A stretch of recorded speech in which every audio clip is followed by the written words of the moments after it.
હતો અને 5 કુલ શરતો મૂકેલી છે એમાં. એટલે એ તમામ આરોપીઓને નામદાર કોર્ટ આ શરતે અને આ જામીન રજૂ કરી હતી મુક્ત કરવા. એવો શરતો એટલે કોઈ ફરિયાદી પક્ષે કે એના પુરાવાને કોઈ નાશ કરવો નહીં, ધમકી આપવી નહીં, એનું એડ્રેસ છે એ નામદાર કોર્ટમાં રજૂ કરવું, અને પાસપોર્ટ હોય તો પાસપોર્ટ પણ જમા કરાવવું,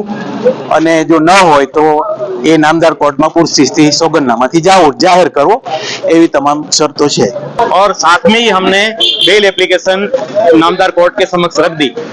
बेल एप्लीकेशन रखते ही आज सरकारी वकील और डिफेंस लॉयर की पूरी आर्ग्यूमेंट हुई, और आर्ग्यूमेंट के अंदर तमाम मुद्दे